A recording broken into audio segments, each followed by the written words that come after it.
ওকে, এটা হচ্ছে আমার -40 ডেসিবেল পার ডিকেটের একটা low pass filter.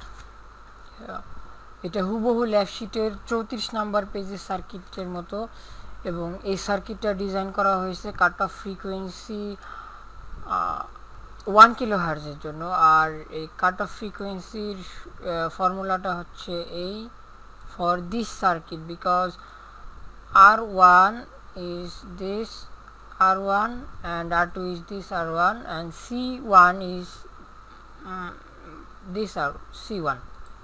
Okay, so এটা হচ্ছে আমার কাট অফ ফ্রিকোয়েন্সির সূত্র। এটা 1 কিলো হার্জের জন্য করা হয়েছে। সো 1 কিলো হার্জ আসে কিনা কাট অফ ফ্রিকোয়েন্সি আমরা টেস্ট করতে চাই।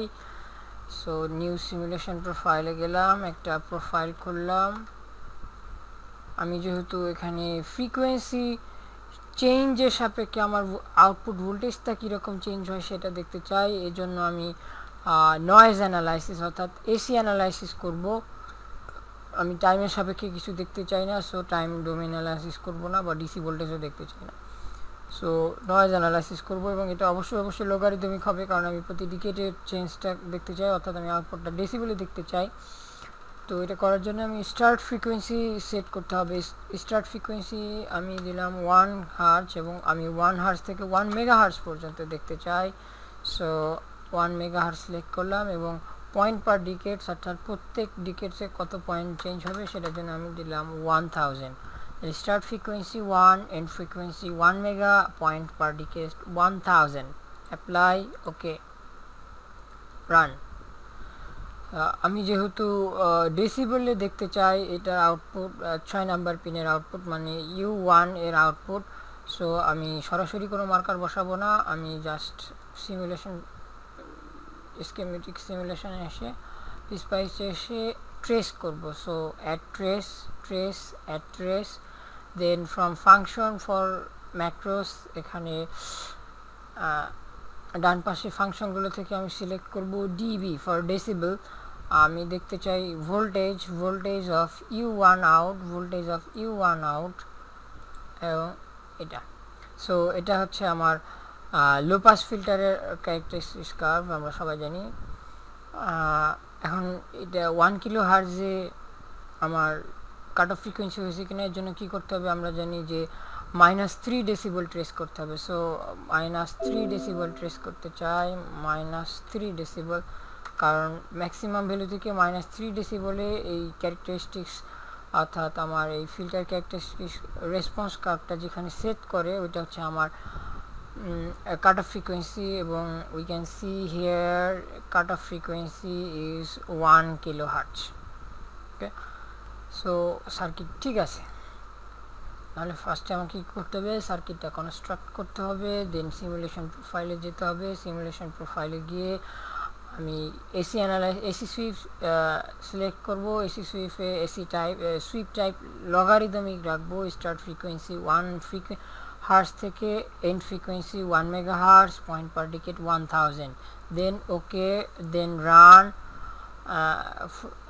After running PSpice, I will go on PSpice, then add trace, decibel function নিব, তারপর এখান থেকে সিলেক্ট করব V of U1 out, this is the frequency response, then again add trace -3, then I will found, and it shows 1 kilohertz আমার cut off frequency 1 kilohertz। এখন যদি আমাকে design করতে হয় নতুন অন্য কোনো কাট অফ ফ্রিকোয়েন্সি, তাহলে কিভাবে করব? ওকে, আমরা কিছু স্টেপ ফলো করব এখানে। স্টেপসগুলো হচ্ছে ডিজাইন প্রসেস।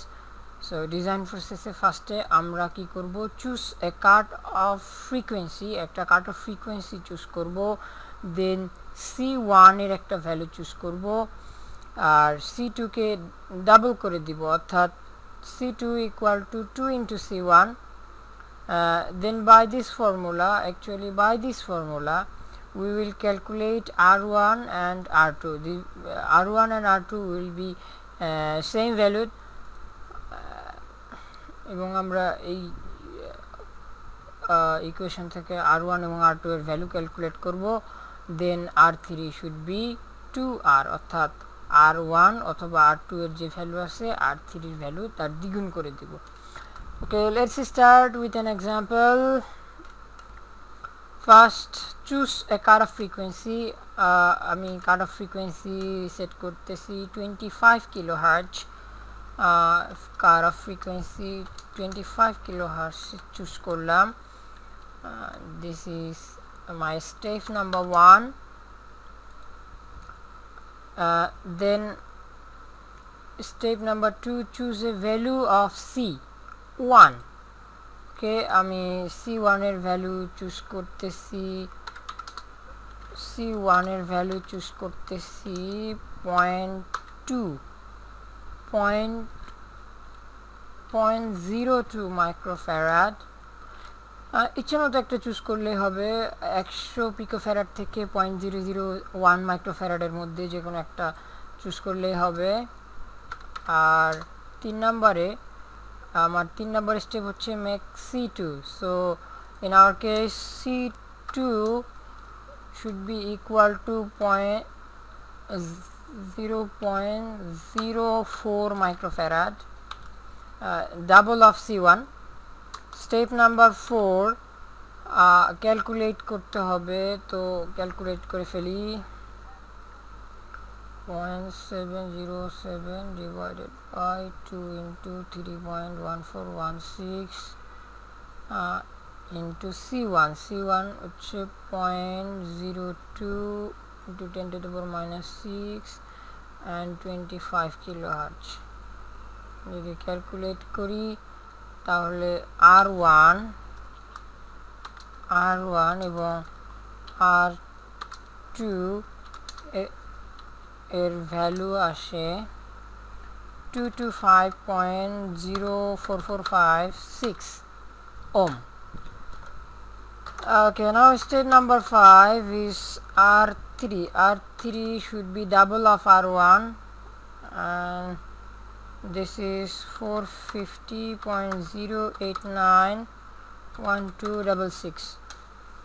ওকে, তাহলে আমি সব ভ্যালুগুলো বের করে ফেললাম। Now it's time to check.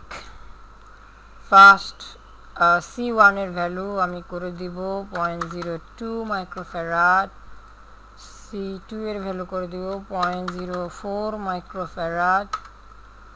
এরপরে ক্যালকুলেটেড RA বসাবো, RA বসাবো 225.04456,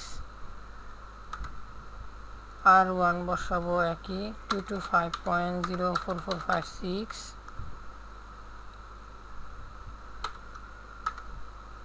আর R3 বসাবো হচ্ছে এর দ্বিগুণ,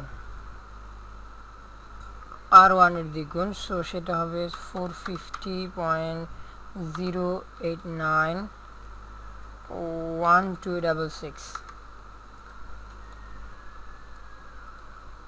ওকে, হয়ে গেল। তাহলে আবার আমি সিমুলেশন রান করাইলাম, আগের সিমুলেশন প্রোফাইল রেখে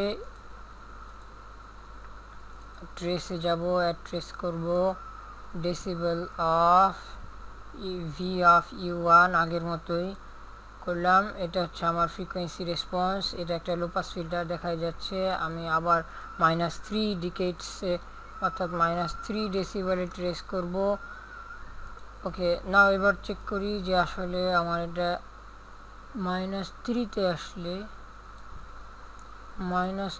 আসলে কত হয়।